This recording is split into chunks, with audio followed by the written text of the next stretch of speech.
நான் தான் பெயர் பலகை பேசுகிறேன். இயேசு யூதரின் அரசர் எனும் மாபெரும் நற்செய்தியை முதலில் எழுத்து வடிவில் அறிவித்தது நான் தானே. இதோ செம்மறி என யோவான் சுட்டிக்காட்டினார், இதோ நம்பலி என நான் சுட்டிக்காட்டினேன். குற்றங்கள் என்னவென்பதை சிலுவை பலகைகள் விளக்கும்.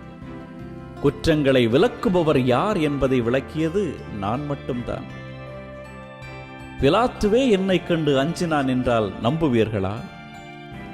கண்ணீரில் கைகழுவி குற்றமற்ற குருதியை சுத்தம் செய்ய நினைத்தான். பிழையில்லை என அறிந்தும் பிழையற்றவரை கழுவில் ஏற்றினான். சீசரின் அக்கினி பார்வையில் அகப்படாதிருக்க ஆண்டவருக்கு எதிராகவே சாட்டையை சுழற்றினான். ஆனாலும் எனக்கு எதிராய் அவன் விரல் நீட்ட துணியவில்லை. எனது வார்த்தைகளை திருத்தி யூதரின் அரசன் நான் என எழுத சொன்னவர்கள் மீது ஏகமாய் சீறினான்.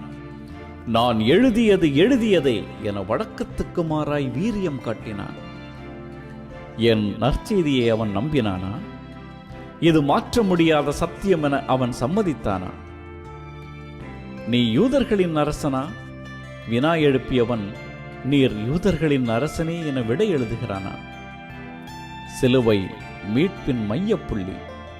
நான் அதில் வரையப்பட்ட வார்த்தை கோலம். சிலுவை பரிசுத்தரின் பலிபீடம்.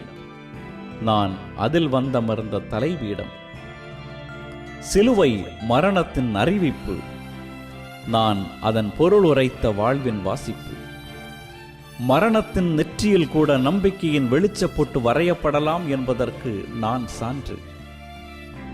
இயேசுவின் அருகில் இருந்தால் பெயர் பலகை கூட பெயர் பெறும் என்பதற்கும் நானே சான்று.